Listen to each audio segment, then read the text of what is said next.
Bienvenidos a nuestra mesa de disección. Cojan guantes y escalpelo y prepárense para abrir la ficción de hoy en canal. Esto es Ficciópatas.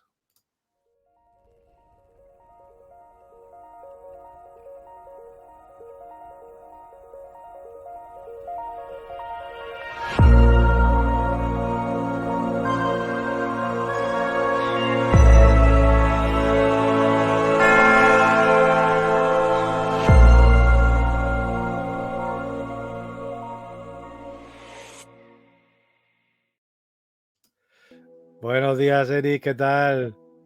Buenos días, Víctor. Aquí Good estamos. morning. Good morning. Recién llegado de tierras inglesas. Que bueno, hay que decir que mientras que nosotros estamos hablando, pues acabamos de bajar al sur con Borges, para que, o sea, en la realidad, acabamos de bajar al sur con Borges. Y bueno, porque hoy estamos grabando en domingo, casi podríamos De haberlo tenido. resurrección. Sí, En sí. domingo de resurrección. O sea que casi podríamos haberlo grabado en directo, pero no. Esto estamos aquí al pie del cañón para traeros a vosotros. Lo que, bueno, ¿qué os vamos a traer? Hoy me tocaba a mí. Y bueno, ya lo adelantamos en el sur, ¿no? Cuando hablábamos del sur de Borges. Y hoy os traemos a Roald Dahl. Sí, señor. Que decíamos que estaba había cierta polémica ahora con Roald Dahl y decías tú pues eso, que ahora mismo estábamos con la actualidad pegada al trasero. Un poco sí, porque tomamos la decisión de traer este autor sin tener muy en cuenta. O sea, nos dimos cuenta después, ¿no? De que sí, de que había estado en el candelero hacía poco, por el tema de la censura y demás. Sí, tampoco. Creo que revisando así lo que es noticias y demás, creo que la liebre saltó en febrero. Pero bueno, antes de seguir, presentarnos para quien no nos conozca. Yo soy Víctor Marata, mi compañero aquí de Ficciópatas es Eric Luna, ambos somos escritores, ambos nos dedicamos de alguna manera a esto de las letras y bueno, ya estamos aquí pues destripando historias que nos gustan para sacarle un poco el juguillo, ¿no? A esa carne que hay dentro. Y antes también, pues decir, pues que hace no mucho grabamos el episodio de Amarly dedicado a Hans Christian Andersen y su relato, por llamarlo de una manera, Murcia. Y es curioso porque aquí Eric me hizo notar una cosa, que te invito a que expongas aquí al público, porque a mí me hizo mucha gracia y quería compartirla con vosotros. No, porque tú sabes que a mí me gusta investigar bien cada vez que analizamos un autor o lo que sea, el background, ¿no? Que hay detrás. Y tuvimos ahí bueno, que yo te estuve contando como que él había tenido problemas amorosos, ¿no? Que de hecho se supone que él era bisexual y tú comentabas durante el relato porque aparecía un personaje que se llama Colin, que tú Ajá. asumiste que era su mujer, Sí, pero que no es su mujer. claro, y esto es un poco el tema de los prejuicios y también el asumir ciertos hechos como válidos, simplemente por el contexto, por la época, por todo, ¿no? Y sí, ¿verdad? Y Colin no era su mujer, No era su ni mujer. de lejos. Es posible, bueno, creo que ni siquiera estaba casado. No, creo que no llegó a estar casado. Colin, por lo visto, Pero vamos, fue. no estaba casado, entre otras cosas, porque no era legal. Bueno, claro, efectivamente.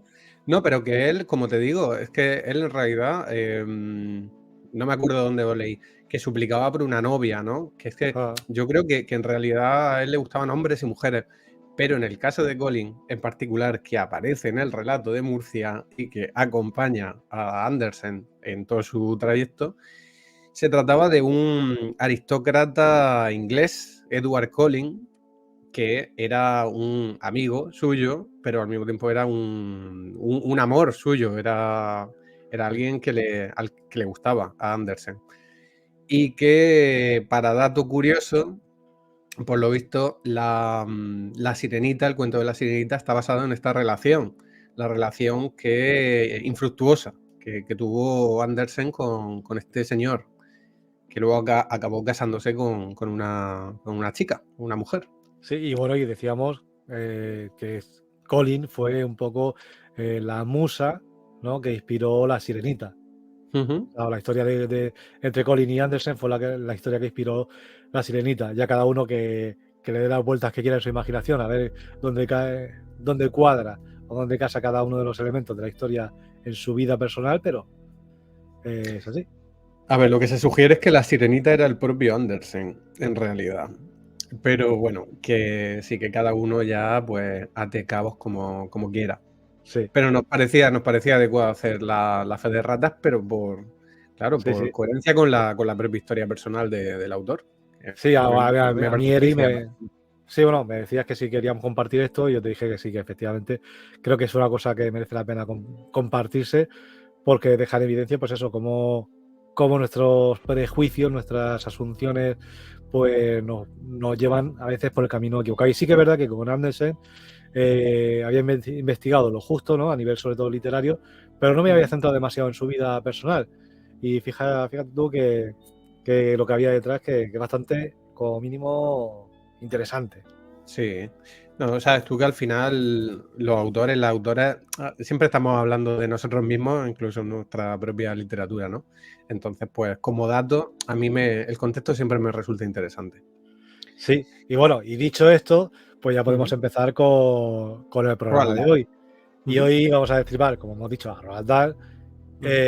y vamos a destripar pues un relato que yo creo que no es de los más conocidos, pero que mola mucho. O sea, tanto por lo que se dice como por lo que no se dice, por lo que refleja.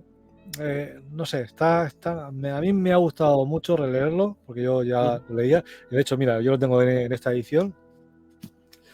En esta edición está aquí un poco de propaganda. Anagrama, Y, ¿no? Qué sí, edición más guapa. Me encantan esas ediciones. sí, La antología, sí. la antología que lleva pues aquí El Gran Cambiazo, lo acercaré un poquito más para que se vea. Historias Ujú, extraordinarias, Relato de lo inesperado y Dos fábulas.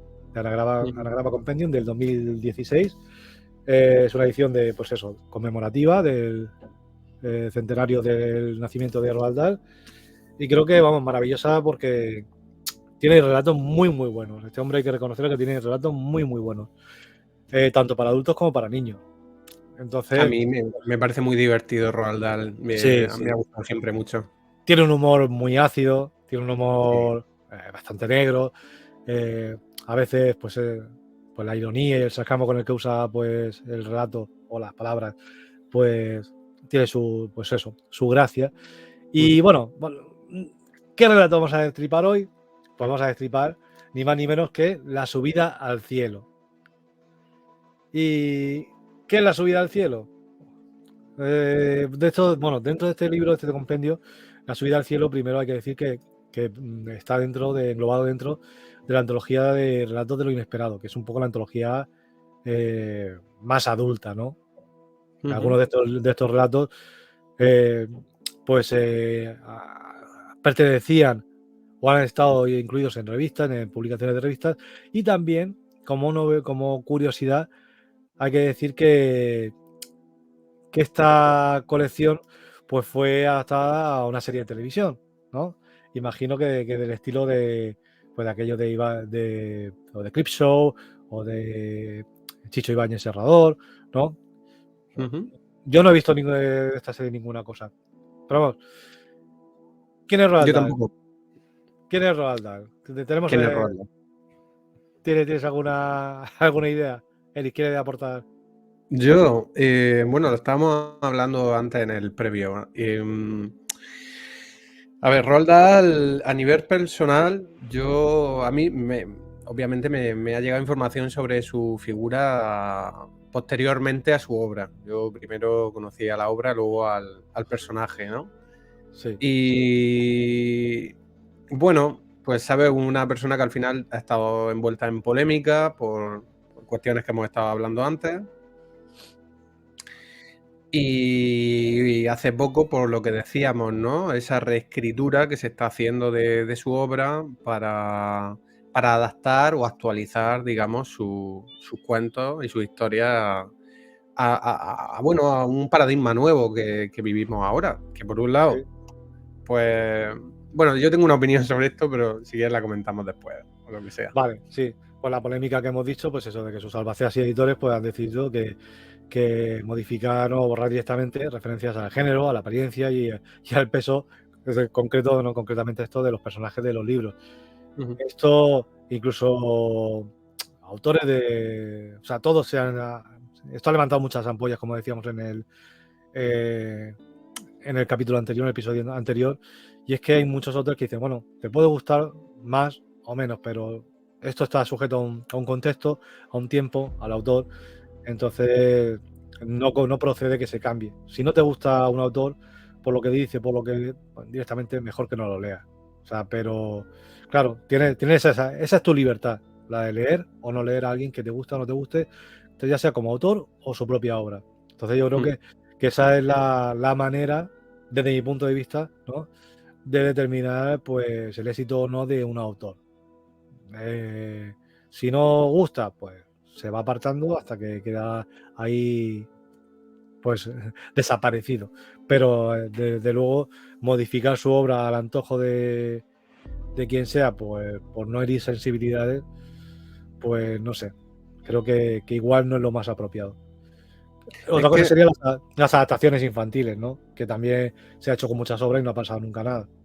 Venga, te voy a comentar mi opinión sobre esto, porque veo que vamos a entrar a hablar de ello. Esto lo hemos dicho varias veces en este programa. Hay que entender la obra en su contexto. Los autores, a ver, lo que los autores o las autoras reflejen en su obra, para mí ni siquiera quiere decir que ellos lo aprobasen. O sea, más bien me parece un testimonio de la gente de una época. Efectivamente. Me parece que al final lo que estaban haciendo era, pues eso, describir unos comportamientos, una manera de pensar, etcétera, ¿no? Ellos vivían en un paradigma. Y entonces, si yo bien no creo que haya necesidad de hacer esas actualizaciones y extraer aquello que nos molesta o nos resulta incómodo, que me parece algo un tanto egocéntrico por nuestra parte, el decir, ay, pues esto me incomoda, pues voy a sacarlo, ¿no? Sí que creo que haría falta a lo mejor un poner en contexto a los nuevos lectores.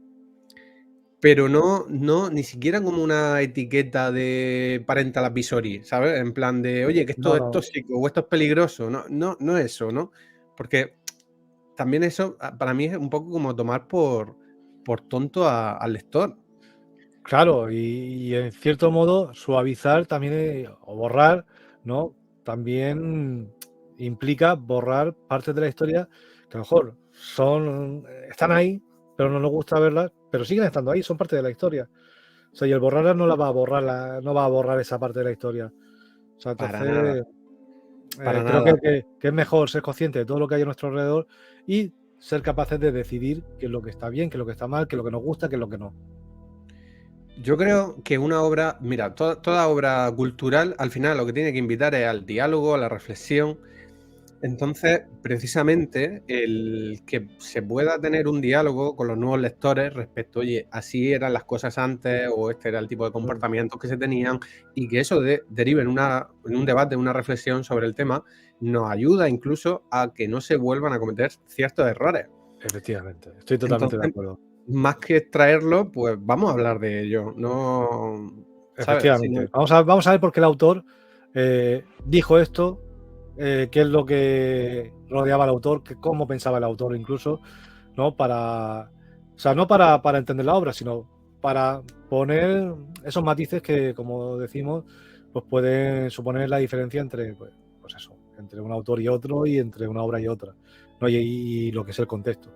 Pero bueno, volviendo ya así. Perdona, y para cerrar, es que claro, es que si empezáramos a hacer cenas cabezas de esta manera, pues nos quedaríamos sin Tintín, nos quedaríamos sin Lovecraft, nos quedaríamos sin... Porque todos esos autores han mostrado comportamientos racistas, comportamientos...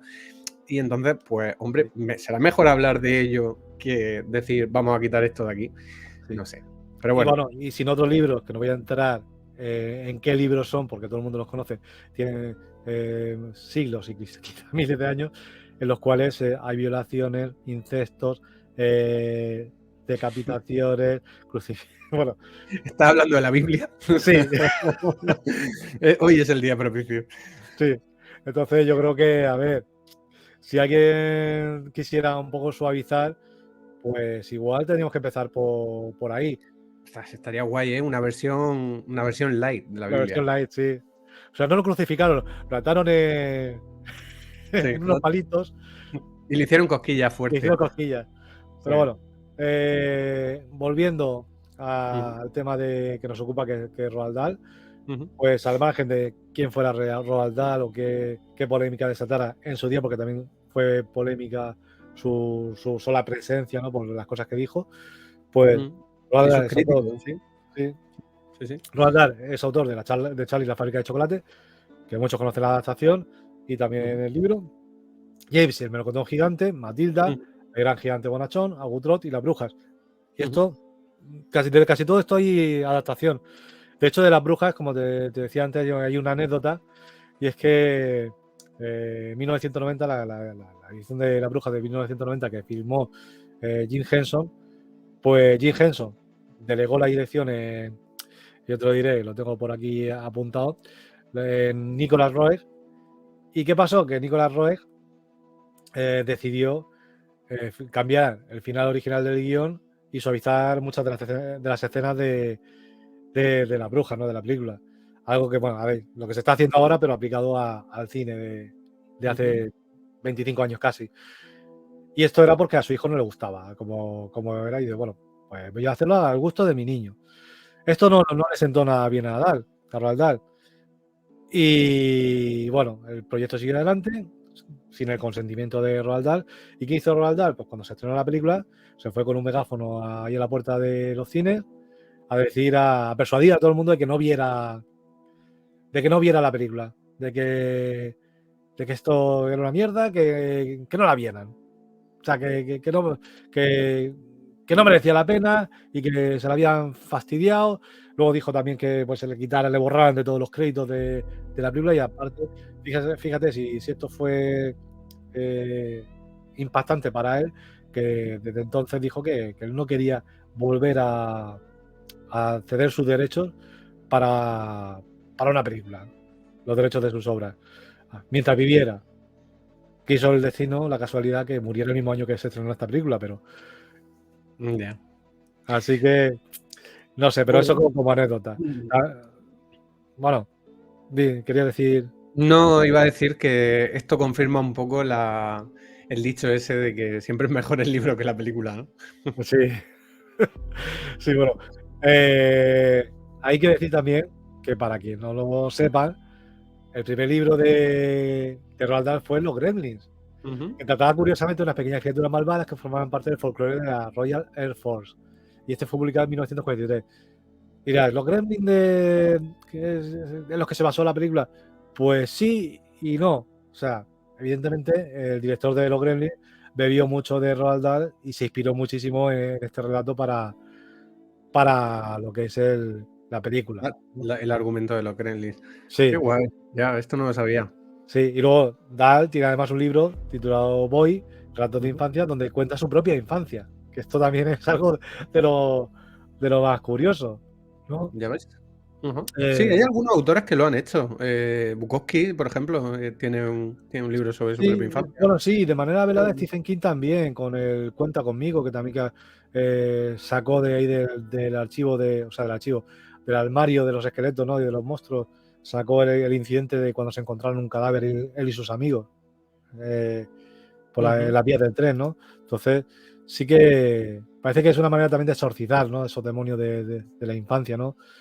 Pero bueno, sí, ahí se ve que es algo bastante común. Luego, cuando hablemos, la próxima semana de quién vamos a hablar, verás que hay una anécdota muy curiosa que te va a molar mucho. Pero ya hablaremos la semana que viene. Bueno, Venga, aparte de vale. para niños, escribió para adultos, ¿no? Y como hemos dicho, apela mucho al humor y al final es sorpresivo, como veremos aquí en el relato que nos ocupa hoy, que es el de la subida al cielo. Eh, Ujú. muchos Pues fueron. adelante con ello. ¿Eh? Que ya vamos No, al no, lío, que ¿no? digo ¿Quieres que que- yo por mí sí. Venga, va. Perdona, Vale, vale, perdona, vale. perdona. A lo Y mejor te he cortado y vas a decir algo más, pero. sí, verá, solamente quería decir que, bueno, uno de sus cuentos para adultos más famosos, que es El hombre del sur, ¿no? Que fue filmado en una serie fue uno de los capítulos de la serie de Alfred Hitchcock Presenta. Y también fue adaptado por Tarantino en el 95, que quizás sabes tú que eran unos cortos, ¿no?, que había dentro de una película tal, que se llama Four Rooms, pues uno de los cortos Me acuerdo. pues es también El Hombre del Sur de Roald Dahl, ¿no?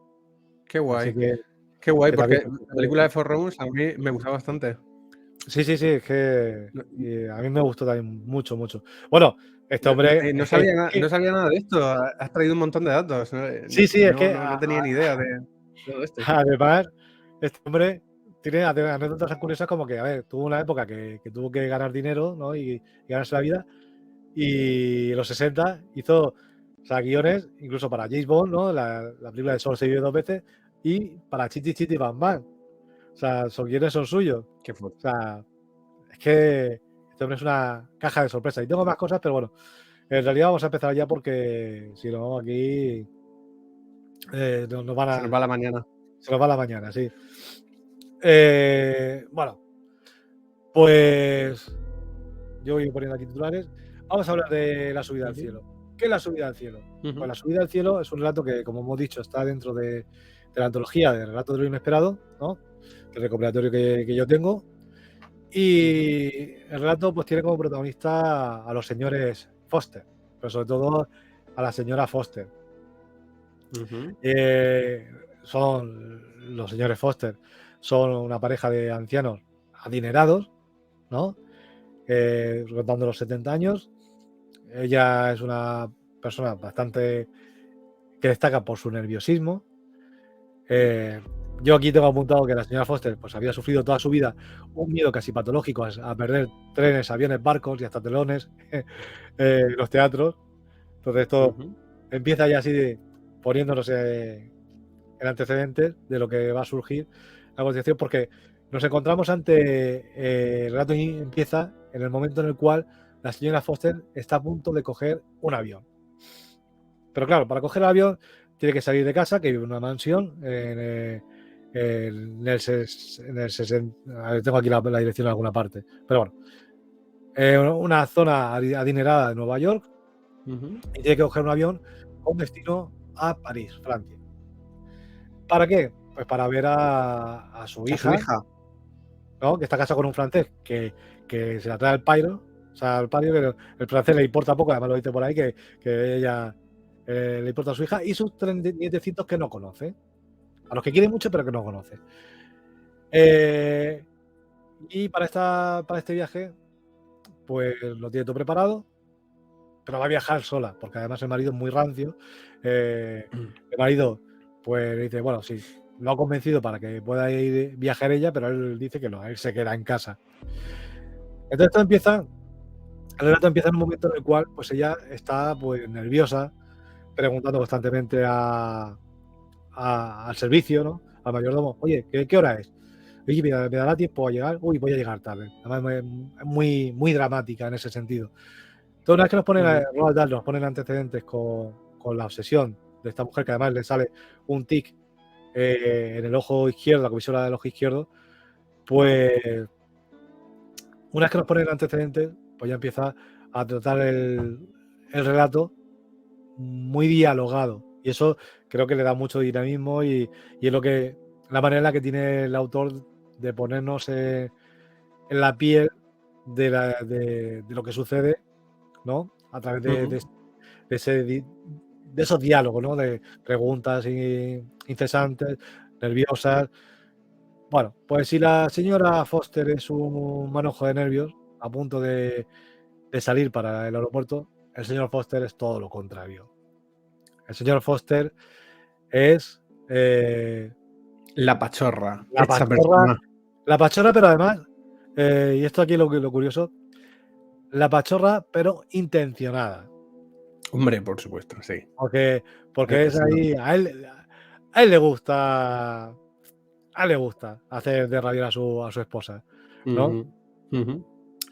Pero bueno, aquí, pues, ahí que yo tengo aquí un fragmento que dice: media hora antes, como mínimo, de que se hiciese necesario partir hacia la estación, la señora Foster salía del ascensor, porque tienen ascensor, y esto es muy importante, lista para marchar. con el sombrero y el abrigo puesto, y a continuación, de todo punto incapaz de sentarse, comenzaba a trajinar y agitarse de habitación en habitación hasta que su marido, que no podía ignorar el estado en el que se encontraba, emergía por fin de sus aposentos y en tono seco, desapasionado, señalaba que tal vez fuera hora de ponerse en marcha, ¿no? Entonces, que es un poco, pues, a él le gusta hacer la de rabiar, pero además le gusta tocar las pelotas. O sea, pero bien. De hecho, hay un párrafo en el cual, pues, más adelante lo dice. Dice, es posible que el señor Foster estuviese en su derecho de irritarse ante esa simpleza de su esposa. Lo que resultaba inexplicable era que acrecentase su desazón haciéndola esperar sin necesidad. Y es que era así. O sea, está la mujer, bueno, que se van, cree que van a llegar tarde, pues cuando ya por fin aparece el señor Foster, pues va lento, mirándolo todo. De hecho, ella pues está ya todo preparado, el coche arrancado fuera esperándola. Y el señor Foster se entretiene en el relleno de las escaleras del porche mirando el cielo, oteando a ver si... calibrando el tiempo, el clima que va a hacer. Luego también, pues, evidentemente, lo usa a su favor, en contra de la señora, ¿no? Pues diciendo, pues parece que igual no Van a vas a salir. suspender el vuelo. Sí, El porque el vuelo no avión va a ya salir. se hace, ¿no? Porque además sí que es cierto que en todo el relato se habla de sus posiciones. Aquí se carga contra el marido, la maledicencia, se puede decir, la perversidad del marido, ¿no? Se carga sobre ella, pero hay un párrafo, y esto lo repite algunas veces Roald Dahl, que dice que habla de la supuesta la culpabilidad del marido y pone entre paréntesis que tampoco puede darse por cierta, ¿no? Como que deja ahí un poco esas intenciones de tanto de la señora Foster como de él en un limbo, y esto también es interesante porque en ese limbo es en el que van a dar lo que es el final, ¿no? Un limbo con una tendencia clara, pero que bueno. Lo que pasa que sí que hay algún detalle que nos sugiere que el hombre este está haciendo, o sea, lo está haciendo a caso hecho, está haciendo Sí, las sí. deberes porque, por lo que sea, le gusta fastidiar a su mujer, seguramente, no lo sé. No sé, pues se ve. Sí, sí. Lo deja caer muy de vez en cuando. Por ejemplo, aquí tengo otro párrafo. Dice, otra cosa que sin duda debía saber era que, llevando a la demora incluso más allá del límite de lo prudencial, podía ponerla al borde de la histeria. Una o dos veces en los últimos años de su vida de casado, casi había parecido que deseara perder el tren con el único fin de intensificar el sufrimiento de la infeliz. Entonces, y esto lo repite de vez en cuando, ¿no? Y los actos que se llevan a cabo, ¿no? Pues, bueno, voy a acelerar un poco, si no se nos van a ir. El caso es que se va de viaje, el marido decide que, bueno, que no se va a quedar en casa, que ya que la mujer se va de viaje, pues se va a ir al club. Va a darle vacaciones, entre comillas, a los empleados durante 6 semanas, ¿no? Le va a dar la mitad de la paga, pero le va a dar vacaciones, ¿no? Es generoso él. Y no va a dejar a nadie en casa, pues salvo, pues él pasa de vez en cuando a revisar el correo, ¿no? Que poco más, pero digamos que se va de 6 semanas de vacaciones él al club. Hay un detalle, perdona, que sí que me gustaría comentar, que es que ella le dice que que le escribirá, Sí, que le mandará cartas desde Francia contándole, y él le dice, sabes que yo, si no tengo nada que decirte o nada que contarte, no te voy a contestar. Y este detalle también es importante luego. sí, sí. Pero de todas formas, ella también le dice, bueno, si tampoco pasa nada, tú no contestes. Sí, como que ella es también bastante sumisa. Entonces, eso también en todo el rato queda patente, que es sumisa, que su marido es controlador, que si ella va de viaje es porque él le ha dejado ir de viaje, porque la ha convencido, que, no sé, hay una serie de actos por parte del señor Foster que dice, es que es un poco bastante machista, pero sobre todo bastante controlador y dominante, aparte de eso de que le gusta joder. De hecho, lo dice aquí, dice, mira, yo era un milagro que se hubiese venido a permitirle volar sola y pasar allí 6 semanas de visita. Bueno, el caso es que consiguen subirse al coche, ¿no? Ya todo el servicio ya ha puesto pues, las típicas sábanas sobre los muebles, etcétera. Se suben al coche porque la va a acompañar al aeropuerto y salen de camino al aeropuerto. La niebla es muy espesa, ya se anticipa que posiblemente no vaya a poder viajar. Entonces, pues, ¿qué pasa? Que él, pues, empieza a decir, pues eso, que yo te lo diré. Empieza a decir que el tiempo no le va a dejar, que van a suspender el vuelo, que va a ir la cosa mal, que va a tener que darse la vuelta, que al final va a tener que suspender el viaje. En fin, una serie de asuntos bastante peliagudos. Aquí parece que Eric se me ha dejado abandonado. No sé qué ha pasado. Bueno, mientras, pues como decíamos, el estado de la señora Foster es de puro nervio. El señor Foster, todo lo contrario, como hemos dicho antes, bastante comedido, lento, pausado, ladino, ¿no?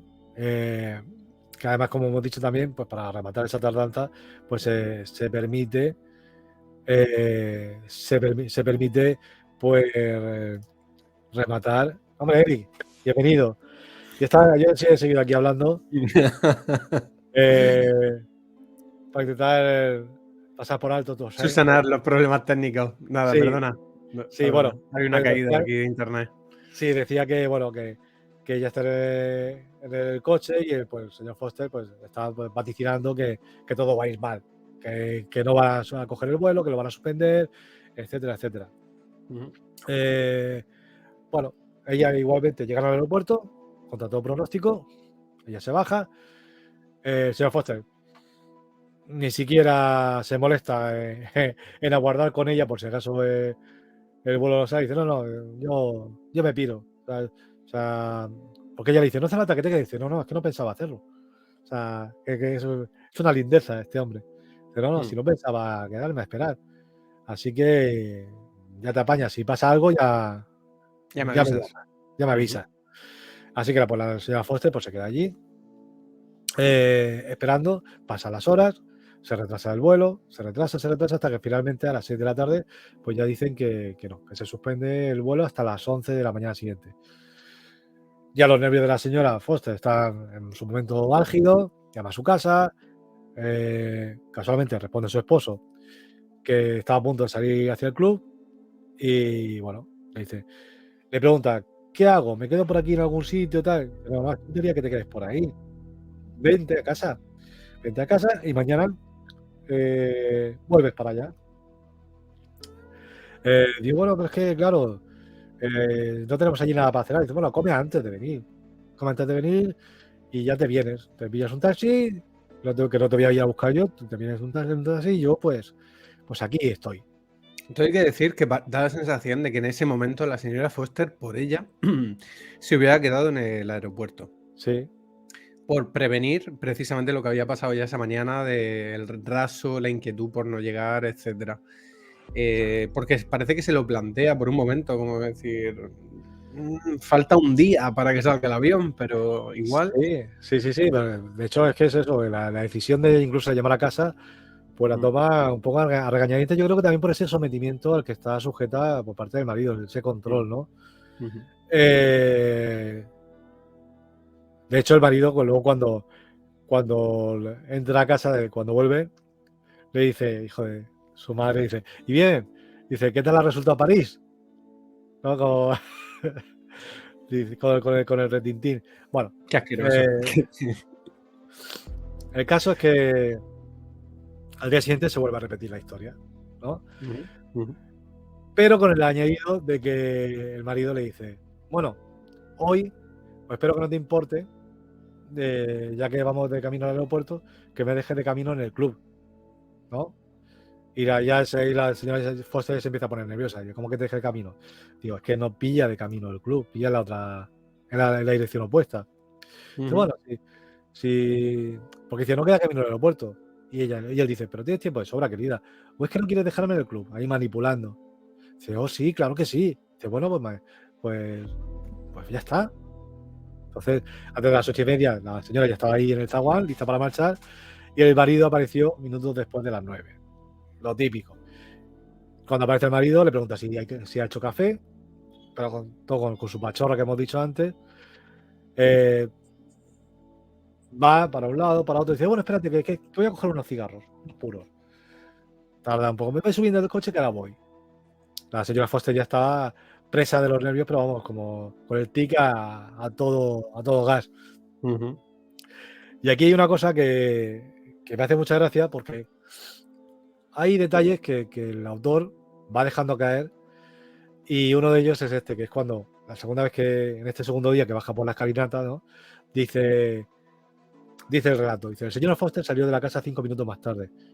Viéndole descender despacio la escalinata, advirtió ella que sus piernas, enfundadas en aquellos estrechos pantalones, parecían patas de chivo.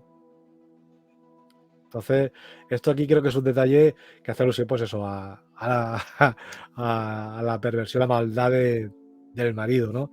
De un demonio en él, ¿no? En cierta Sí, forma. sí, ya empieza a ver que dice, oye, aquí me está jodiendo viva, con las ganas que tengo yo de ir a París, de ver abrazar a mi hija, a mis nietos, porque además se para otra vez en el rellano a olisquear el aire y estudiar el cielo, ¿no? Como si no tuvieran prisa, ¿no? Porque además tienen todo el tiempo del mundo. Pero para rizar un poco más el rizo, ¿qué pasa? Que cuando está subido en el coche, dice, uy, que se me ha olvidado una cosa. Y la señora, venga, que vamos a llegar tarde.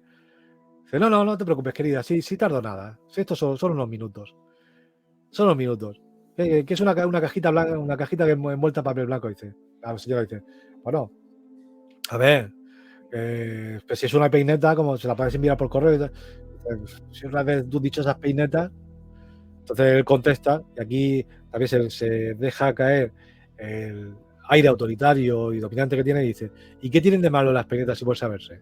Inquirió él, furioso de que por una vez su esposa hubiera perdido los estribos. Claro, es que ella tenía que ser sumisa en todo momento y dócil. A lo que él estaba acostumbrado, claro. Claro. A no Bueno, tener respuesta por parte de ella. total, que el hombre se va, sube la escalinata, pasan los minutos, la señora Foster está ahí que le va a dar un síncope, le dice al chofer que baje a buscar, pero el chofer dice que no tiene llave, ella que tiene llave, pues, se acerca a la puerta, y entonces aquí pasa algo. No sé si quieres hablar tú de lo Aquí hay un momento en el que, bueno, cualquier lector se percata de que pasa algo, pero no sabemos muy bien hasta el final, ¿no? Claro. Ella se acerca a la puerta, mete la llave y en ese momento se queda como a la escucha. De hecho, se nos describe, y esto te lo quiero comentar ahora después, por parte del narrador se nos describen sus acciones, pero no nos introduce en su mente, no sabemos qué está pensando, no sabemos qué está pasando realmente. Queda muy cerca de la puerta, como si escuchara. Parece que va a abrir la puerta, pero en lugar de eso retira la llave, se da la vuelta y le dice al chofer, vámonos, no lo esperemos. El chofer le dice, pero ¿y qué pasa con su marido? Y ella pues le dice, nada, que pida un taxi, llegamos tarde ya, vámonos. Sí, Y ella efectivamente. pues ya parte a su destino. Sí, hay que decir que, bueno, dentro de esos gestos, de esa gesticulación que nos muestra el narrador, porque sí que es verdad que durante todo el rato hay pinceladas de lo que piensa la señora Foster, pero en este caso es bastante hermético, pero sí que hay un deje de satisfacción en la gesticulación de la señora Foster. Hay como... ¿En qué lo ves? ¿En qué detalle? ¿Qué hay que veas tú que...? Pues sí, a ver... Lo tenía por aquí apuntado, pero bueno. Bueno, luego volvemos a ello, porque lo Venga, tenía por vale. aquí apuntado, pero no lo localizo. Quizás, bueno, el hecho de acercarse a la puerta de forma, una actitud muy de escucha. Bueno, luego lo vemos, porque creo que luego lo matiza un poco mejor, ¿vale? El caso, Lo que sí es cierto es que aquí hay una intriga, porque de sí, repente ha hecho un gesto equívoco que no entendemos muy bien y que supone un antes y un después. Y luego veremos por qué.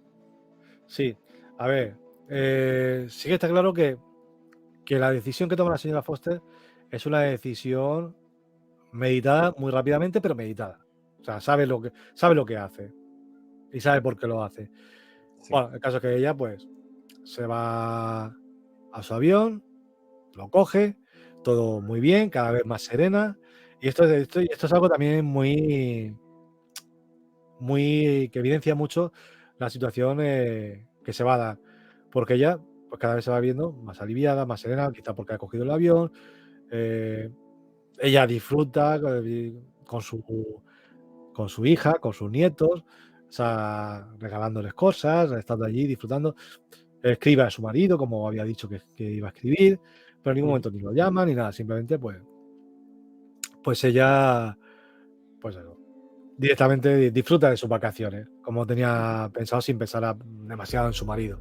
Y cada vez como, eso lo dice en el rato, cada vez con mayor alivio y mayor serenidad. De hecho, su vuelta no es tan ajetreada ni tan convulsa como Como su la vida, ida. ¿no? O sea, el tic, no se menciona el tic, no se mencionan esos nervios que solía que se ver al principio, ¿no? Entonces aquí empieza ya la vuelta, ¿no? La llegada a Idlewild, ¿no? Dice, cuando llegó, la señora Foster advirtió con asombro que no había ningún coche esperándola. Dice, es posible que eso incluso la divirtiera un poco. Entonces, aquí ya va diciendo, bueno, esto esconde algo. Bueno, llama al chofer, con un taxi, ¿no? Cuando llega a casa, pues espera, o sea, llama al timbre, nadie contesta, vuelve a llamar, eh, nadie acude a la puerta, se acuerda porque evidentemente el servicio no está, y nada, coge y ella sabe que pues, tiene una llave, coge la llave que hay, pues, escondida, ¿no? Para estos, para estos casos. Menesteres, sí. Sí, pero vamos, todo muy tranquilamente. Ujú. Lo primero que ve al entrar fue el correo amontonado en el suelo, correo que se supone que iba a coger su marido, ¿no? Sí que destaca una cosa, que es el ambiente, pese al frío, tenía una peculiar pesadez, y en el aire flotaba un extraño olor dulzón como nunca antes Ujú. percibido. Ya, ya nos está indicando, nos está sumergiendo plácidamente en lo que nos espera. Luego cruzado paso vivo. Es que esto es que merece la pena ya leerlo porque eh, va soltando ya las pinceladas, nos va poniendo de frente ante lo que está pasando sin decírnoslo en ningún momento. Entonces, Léelo. sí, no, cruzó a paso vivo el zaguán y desapareció nuevamente por la esquina del fondo, a la izquierda. Había en esa acción algo a un tiempo deliberado y resuelto. Y esto es importante, deliberado y resuelto. Ujú. Tenía la señora Foster el aire de quien se dispone a investigar un rumor o confirmar una sospecha. Rumor o sospecha que nosotros ya sabemos que tenía derivada del momento en el cual estuvo escuchando tras la puerta antes de partir. Ujú. Y cuando Ujú. regresó, pasados unos segundos, su rostro lucía un pequeño viso de satisfacción. O sea, encima del escritorio encontró su libro de direcciones y tras un rato de rebuscar en él, levantó el auricular y marcó un número. Entonces lo que pregunta es, ¿podrían enviarme un operario cuanto antes? El ascensor parece haberse parado entre el segundo y el tercer piso. Y después de colgar, se sentó en el escritorio de su marido a esperar paciente la llegada del hombre que en breve acudiría a reparar el ascensor. No nos dice nada, pero nos está diciendo todo. Y lo que nos está diciendo, y aquí son mis conclusiones, ¿no? Es que en el momento en que el marido fue a buscar la cajita, la dichosa cajita, que además la señora Foster localizó, que no lo hemos dicho, en el coche, encajada como aposta, ¿no? Pues no podía ser Ujú. de otra manera, en uno de los huecos, pues, pues se ve que el ascensor que había tomado el señor Foster se había parado, pues eso, entre la segunda y la tercera planta, y ahí se había quedado. Yo imagino que Así es. 6 semanas después, sin haber podido salir de ahí, pues el señor Foster ya, evidentemente, en esa subida en el ascensor, lo que hizo fue, pues, develarnos el título de, del relato, aunque bueno, igual al cielo no sé si subiría. No sé si el título es en sí una ironía porque es bastante cabroncete. Hay mucha ironía en esta historia, en realidad. Es muy sutil, pero la hay. Sí, efectivamente, el señor Foster murió en ese ascensor y lo grave del asunto es que ella tuvo en su mano la posibilidad de salvar a su marido y no lo hizo. Efectivamente. Si hay aquí Em, una suerte de homicidio, no sé si involuntario, por pero omisión. sí, Es un homicidio por omisión sí, de socorro, en es lo que realidad. sí, es lo que se dice, pues aprovechar las circunstancias para vivir más tranquila, en este caso. Sí, sí, totalmente, totalmente. Y te decía que hay ironía en esta historia porque incluso en la última línea, cuando dice lo de que se sentó a esperar pacientemente la llegada del hombre que acudiría a reparar el ascensor, como tú decías, ya su inquietud, su prisa, su urgencia ya no está, sino que ahora la espera es paciente, no tiene ninguna prisa, que venga cuando tenga que venir. Sí, a ver, también hay que tener en cuenta que ella tenía muchas ganas, o tiene uno de sus sueños que no podía cumplir por su esposo, Ujú, o que no quería abandonar Nueva York, era trasladarse a Francia, a París, cerca de ujú. su hija, y vivir pues para ver crecer a sus nietos y estar cerca pues de su única hija. Y sabía que con que el señor Foster convencerle para eso era inviable, o sea, era imposible.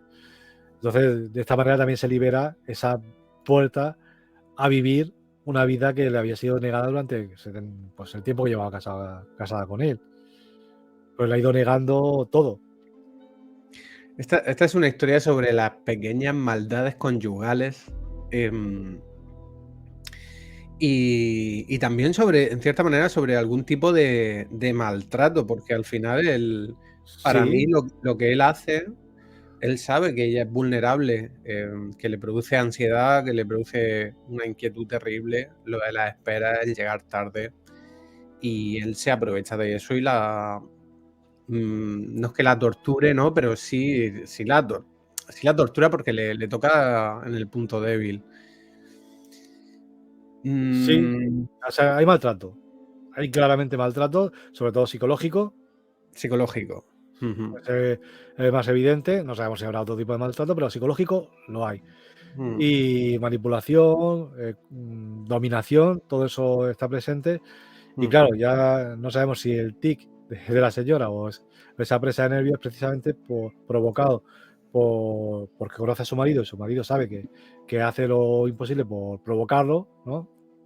Porque cuando ella tiene, claro, a ella lo que le provoca todo esto es la falta de control. Y en el momento que ella asume el control, todo va bien. Que es cuando ella cierra o sea, decide no abrir esa puerta, ujú, es cuando ella me empieza a decir, ya tengo el control de mi vida. De hecho, hay un momento ahí en esa escena en la cual ella se empodera. Y se dice, ujú. no sé si lo tengo apuntado, pero se dice de una manera, pues que ella de alguna manera, pues cambió de actitud y se notó más fuerte, más decidida. Y porque fue una decisión bastante tajante e importante. Claro. Entonces, Sí, sí, sí, sí, sí, sí. Hay varios detalles, es que me gustaría comentar, sí, porque hay varios detalles que hacen de esta historia algo bastante interesante. Una es el tic, como tú mencionas, que para mí es un poco lo que los escoceses llaman el gleaming detail, ¿no? El detalle luminoso o el detalle brillante, ah, porque es un signo que evidencia toda esa frustración que tiene la señora Foster a causa de estas actitudes de su marido y se manifiesta con un detalle físico que es muy visual. O sea, podemos verlo como lectores, es muy fácil ver ese tic, ¿no? Y de hecho hay un momento cuando el señor Foster acompaña a la señora en la primera ocasión al aeropuerto en que él mira de reojo el tic, como asegurándose de que efectivamente lo que está haciendo le está afectando. Entonces ya te digo, un detalle físico que encierra una emoción que es la de la señora Foster, esa emoción de frustración. Eso por un Sí. lado me parece muy, muy bien hecho. Me parece interesante cómo usa el narrador en esta historia, Roald Dahl, porque aunque es un narrador omnisciente, que nos puede ofrecer cualquier punto de vista, pues sabe hacerlo muy bien para no Sí. mostrarnos aquello que no nos Claro. quiere mostrar. Es omnisciente, pero selectivo. Exacto. Bueno, que es un buen uso Sí, del sí, narrador sí. omnisciente. Sí, por supuesto. Pero ¿sabes por qué? Porque el narrador omnisciente lo que te está diciendo, tú cuando empiezas a leer una historia con un narrador omnisciente, tú haces un pacto con el autor, como de que me lo puedes mostrar todo, si quieres, y tú lo sabes, ¿no? Pero en un momento dado el narrador te esconde cosas, en 2 momentos. Y eso lo hace en 2 momentos. En el momento de la puerta, que no sabemos qué es lo que ha escuchado ella, Sí. ni lo que está pensando, y en el momento en el que ella vuelve a casa y da una vuelta para comprobar algo, para comprobar esa sospecha, ¿no? Antes de llamar por teléfono para avisar de que vengan a reparar el ascensor.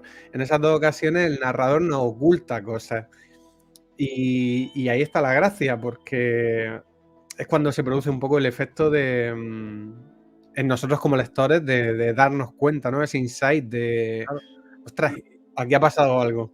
Sí, no, y lo más chulo de todo esto es que en ningún momento nos dice que el señor Foster haya muerto.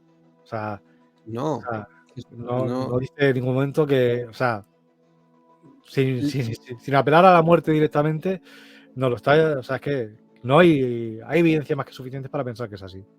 Yo, como te he dicho antes, cuando terminé, yo este relato no recordaba haberlo leído, cuando terminé de leerlo, tuve que volver atrás a tratar de recuperar esos momentos que me ofrecían pistas sobre qué podía haber pasado al final, porque es tan sutil la sugerencia que en una primera lectura yo tenía muchas dudas, era como que no entendía bien lo que Sí, había pasado. este relato también se podría haber llamado La gota que colma el vaso, porque yo creo que es esa manera de chinchar que tiene el señor Foster durante tantos años, ¿no? Que aquí en este relato es como que ya ese vaso de la señora Foster se desborda y dice, ya, hasta aquí, Así es. hasta aquí. Entonces, bueno, yo creo Y que luego, es un relato espera, que espera, merece. espera, y luego es que había otra cosa que quería mencionar. Em, los detalles que va soltando el narrador, que cuando llega al final y lo entiendes lo que ha ocurrido, toman otra relevancia, ¿no? Y toman otro significado. Por ejemplo, lo de las cartas. Ya se nos ha advertido que el señor Foster no va a escribirle a ella. Sí, Pero ella, que sabe ya lo que ha pasado para aquel entonces, o sea, ella en el momento en el que abandona la casa sabe que el marido se ha quedado atrapado y va a morir ahí. Ella le manda cartas sí, sí, sí, para, sí. para crearse una coartada. Ojo, Efectivamente, sí, sí. es que ahí está la maldad que tiene este relato. Sí, efectivamente, la coartada esa es importante, el hecho de, a ver, como sabe que no le va a contestar, y aparte tiene testigos que el chofer lo puede Atestiguar. asegurar, ¿no? Que han hablado sobre ello, Ujú. pues sí, efectivamente, se prepara una coartada ahí bien. De hecho, cuando llega, como hemos dicho, cuando llega a su casa, hace Ujú. como si ya no supiera lo que, lo que pasa. Llama al Claro, timbre, se acerca apresuradamente, buscando, hace como que se hace la sorprendida, ¿no? totalmente. Incluso cuando llama por teléfono para avisar del ascensor, dice, es que ya tengo una edad como para subir hasta el segundo o tercero para comprobar lo del ascensor, ¿no? Como, es que ni he subido a ver Sí, lo que hay. Mm, claro. Y si le preguntan, no, mi marido está en el club. claro, claro. Y luego diría, pues no, ya me extrañaba a mí que no hubiera venido nadie a buscarme. Es un crimen perfecto. O sea, en realidad es un crimen perfecto que le sale a la señora Foster de casualidad, Sí, pero le sale o redondo. sea, aparece la oportunidad y la aprovecha. Totalmente, totalmente. O sea, Así que y yo creo que el relato, al margen de las polémicas y de todo, yo creo que merece mucho la pena leerlo, porque es un relato muy bien contado, con mucho humor, porque también hay mucho humor en el tira y afloja de la señora Foster y el señor Foster, ¿no? Hay mucha ironía, mucho sarcasmo, mucha crítica velada, ¿no? Sobre el tema de, pues eso, el machismo, la dominación, el control. No sé, yo creo que tiene mucho jugo este relato. Sí. Y es muy humano. Pues eso, lo que te digo, ¿no? Pues lo que se nos sugiere aquí, una pareja que lleva mucho tiempo, que ya se tienen como cierto resquemor y que se hacen cosas mínimas, pero que saben que molestan al otro, ¿no? Claro. Y es curioso porque al margen de que, a pesar más bien de que se trata de una pareja de ricachones, ¿no? Pues no sé, lo que tratan es tan humano y tan cercano y tan estándar, ¿no? Que uno puede empatizar muy fácilmente con esta situación. Y con la señora Foster, total. Foster. Así que, así muy recomendable. Yo lo recomiendo mucho. Al margen de prejuicios, como digo, de polémica y demás, que lo lean. Y yo creo que os va a gustar. Leedlo, os va a gustar. Sí. Bueno, leed a Roald Dahl. Sí. Es un pedazo de autor. A mí, vamos, lo recomiendo todo. Sí, Roald Dahl, o sea, todo, sí. Yo este libro me lo bebí rápidamente, esta compilación y vamos, maravillosa. Y bueno, que decir, tiene Charlie la fábrica de chocolate, a mí me encanta, a mi niña le encanta, o sea, yo qué sé, es que es muy imaginativo, a mí me ha gustado mucho. Entonces, aprovechemos lo bueno de cada autor y Roald Dahl tiene mucho de bueno. Así es. Y bueno, ya poco más que decir. Yo creo que recomiendo a todo el mundo y ya está. Decir que la semana que viene traeremos un relato al que teníamos muchas ganas los dos de hincarle el diente, porque nos gusta mucho y releyéndolo, pues uno se da cuenta de que sí, que es maravilloso y es ni más ni menos que El diablo de la botella de Robert Louis Stevenson. Que bueno, ¿qué decir de este relato? Es un relato magnífico. Pues lo que tengamos que decir lo decimos la semana que viene, porque efectivamente. Yo he hecho una relectura de él hace poco y la verdad que mis conclusiones te las digo en el capítulo que viene. Vale, aquí, cliffhanger, ¿no? Total. Dejamos La semana que viene nos lo contará Eric. Bueno, pues ya está. Deciros que nos podéis seguir a Eric y a mí pues en nuestros respectivos Instagram, que podéis encontrar aquí dentro del enlace del Linktree, /Ficiópatas. Estamos en iVoox, Spotify, Apple Podcast, evidentemente en YouTube, en Google Podcast, Castbox. Estamos en todas partes. Nos podéis escuchar desde la plataforma que más os convenga y que más os guste. Siempre lo decimos, pero bueno, hay que acostumbrarnos, que estamos ahora mismo en el formato YouTube más visible. Pues activar la campanita, dale a like, suscríbete para que no te pierdas nada de lo que vamos sacando. Y ya está, es que nada más, que también, como decimos, nos encanta escuchar y leer vuestros comentarios, sugerencias, sugerirnos relatos que queráis que destripemos. Sean buenos, sean malos, nosotros ya valoraremos de entre todo lo que nos mandéis, que nos apetece o que no. Y bueno, igual es alguno de los que nos decís vosotros. Y bueno, yo creo que poco más que decir. El próximo domingo, como hemos dicho, traeremos a Robert Louis Stevenson, R.L. Stevenson, y ya está. Que con esto y un bizcocho, no acaba así. No acaba así Ficiópata. Ficiópata acaba, pues como siempre. No olvidéis recoger al salir y borrar las huellas.